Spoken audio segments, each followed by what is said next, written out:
All right, everybody, welcome to this episode of JB&A Today. I'm your host, Nick Smith. Here, as always, we're continuing the run-up to NAB and building the excitement. And today in studio with me, I've got Ryan Stoutenborough, President of Studio Network Solutions.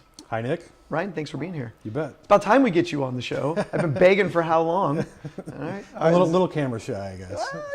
You do all right. You got the good beard, so it works. I didn't shave today. Just for the engineering lab, behind the scenes. Oh, well, it happens. Don't feel bad. Now, SNS, how long have you been there? I mean, forever. I know forever, but I've never put a year to it. Well, the company has been going since '98, and I was the company's first salesperson. Wow. And that was about 17 years ago. Dang. So just over the years, was in sales for a long time, was in service, support, dev, product management, and just continued to help the team and now succeed. You're El Presidente. You're running the place. I help run the place. We all do it together. That is like the amazing story. It's an amazing right? team. Yeah. No, it is. It's an amazing product. And we're going to get to the product. But first, we want to know, Ryan, what was the first piece of technology you bought with your own money? My own money. Well, that money would have most likely been earned through mowing my neighbor's yards. I was probably about 8 or 9 years old. We had a big family, so if I wanted any money, I had to go make it. Yeah. Otherwise, it was scraps.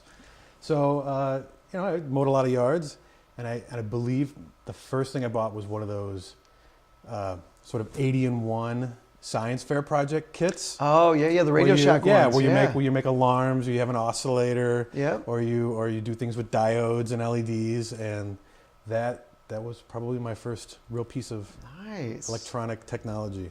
Nice. And then what was your first technology job? In job? Well, so I grew up in a family that was centered around audio production and music production. So I was running lights and running sound for productions when I was probably 10 years old, and so it's in the blood. It's in the blood.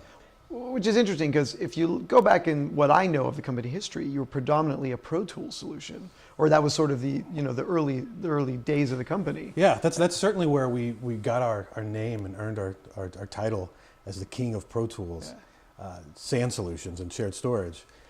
We were born out of a multi-room production facility. We wanted to network those rooms naturally, and the gear that we bought and the promises that we were given about it working, the stuff never worked. So we had to make something happen because we spent a lot of money on that. And out of necessity, we figured out how to make this shared storage environment that no one else in the world had. We realized we had something really big. We took that technology and did a trade show, first time. Remember, this was a studio we were in, and we're saying, well, we think we have a product, we have something unique. And so we did an AES convention, and we had on display what we were doing, and Technicolor walked by and said, there's no way you're doing that. No one can do that. And we said, bring your project to our headquarters, we'll fly you out. We flew them out, they did their project, their jaws dropped, they gave us a really big check, and that was the beginning of SNS. Now, I've been working with you for over 10 years, and I've never heard that story. Yeah, it's really neat. So that's one of the things that makes us different as a company. We're not just an IT company trying to capitalize on media production workflows.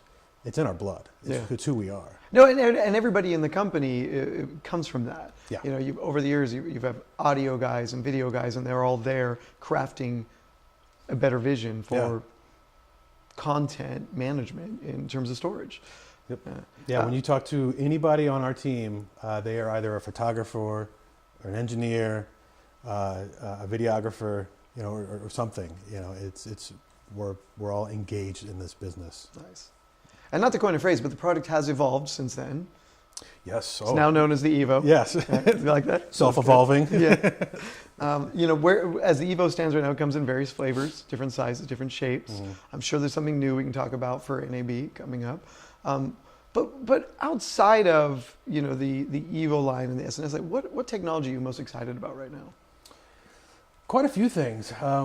One kind of it tickles the inner hippie in me, and that's things like EMF. and what it does in nature, and what that really means with what's going on in the world and how things interact with each other. And it all basically comes down to a neural network sort of thing, which kind of leads back to what we do on a daily basis, which is network environments and make them more collaborative and useful. But anything that's API based, and what everyone's doing with in the background with APIs like machine learning and AI, it's really neat technology. There's a lot of good that can come from it. Yeah. There's some dark corners. We can take that too. But there's a lot going on with that, and just in general, probably anything cloud based, because of how it's enabling geo workflows and the ability for anyone to really just collaborate in a way globally that's just never been an option. So it's very exciting. Yeah, it's interesting because I think people want to look at the dark side of AI, what it's doing, but I'm really optimistic with AI and what it can do in the production world and in the media entertainment world. How much faster access we can get to media if we know more about the media. Can we find the shot of the right person if we know what their face is? There's so much value, I think, that can come from AI. Yeah. And my hope is eventually that I can include Google and Alexa and the voice assistants in this to start to command my media. It's fun watching everyone work out those kinks, and, Yeah. and Alexa does the wrong thing for you, or you can make Alexa do the wrong thing. Yeah, that's true. At my house, it's trying to get Google to play the right song when the kids are yelling at it. That's a lot of fun. All right, so let's talk, a little more about Evo and where it's going. So, what's exciting in the world of Evo right now and where it's going? There's a lot exciting. One would be some of the automation side of things and automating tasks that really I think everyone just takes for granted, and they do it, and it's a thing that eats up their time and their efficiency. And so we're doing a lot more with easy to use automation. So there's a lot of automation tools out there. There's a lot of ways to automate things, but historically it's pretty complex, and it's not very editor friendly, I guess you could say.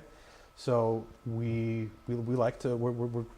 putting more of that into the Evo experience and making automation something that's extremely accessible.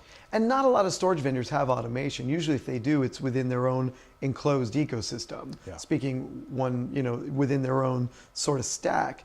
You have opened it up to evolve to more than your stack, to communicate to third-party devices, to talk to the cloud, to talk to other people's LTO. What was that decision for? Well, that's part of just our normal way of operating. We, since day one, have always understood that someone has made some previous investment, and that one of the ways that we can make our investment a better investment is if it helps the return on your original investment. So we help when you put in one of our solutions, it uses and it can coexist with the other solutions. So we don't make you kick it to the curb or something like that, make it a doorstop. Yeah. There's the reality that a lot of other hardware and products and systems and solutions are already existing and that are out there. And what we're trying to do here is share and enhance and make people more productive, and talking to, through our API or through automation, talking to all these other components that are in the workflow cycle is important. I mean, Avid went for years trying to paint everybody into their box. Yeah. Got to buy the Avid storage, got to buy Avid everything for it all to work. But that's not really the reality of the world we're in anymore. Everybody's cherry picking the best of the world, right? I get a little Blackmagic, I get a little AJA, I get a little Evo, I get, we're having to build together systems that are born out of necessity, that not one company can do everything. And so opening those APIs up and playing nice with everybody helps. Yeah. It helps bring you to the center of it all. Yeah. As the Evo is the workflow tool in the middle that everything's connecting to. Just a great thing to have. What's exciting for NAB this year? We're quite a bit. We have 2 stands this year, so that we don't want to make people walk too far, because foot health in NAB is a pretty important thing. Yeah.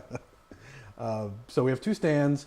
One is going to be IP and broadcast centric, and that's going to show off the solutions that we've done with NewTek and Ross, Nice. NDI solutions. We have quite an extensive NDI integration. We're sharing a newer product that's called Evo DPX, which is all about super high performance DPX and OpenEXR workflows in a shared storage environment. So traditionally, DPX and OpenEXR and things like that, you have to use direct attached storage because it's too expensive or it's too complicated to make a shared storage environment. So we set out to tackle that problem.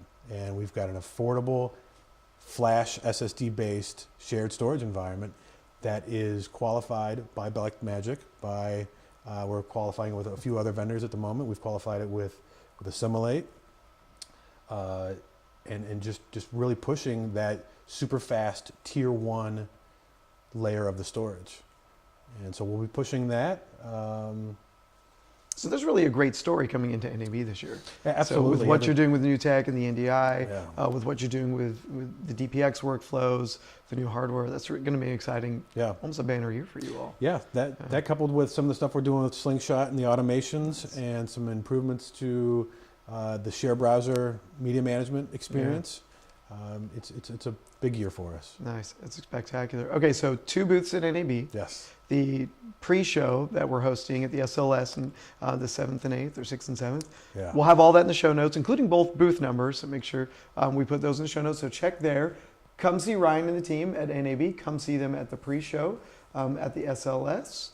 Ryan, thanks for being here. Yeah, you bet. About time you got on the show. no, thanks. Also, look for an upcoming episode on The Bench, and we're going to have the DPX unit on there. Yes, sir. So we can actually show the world what it is. 25 gig and SSDs. Awesome. Screaming fast. Love it. Ryan, thanks for being here. Thanks. We'll see you all in Vegas.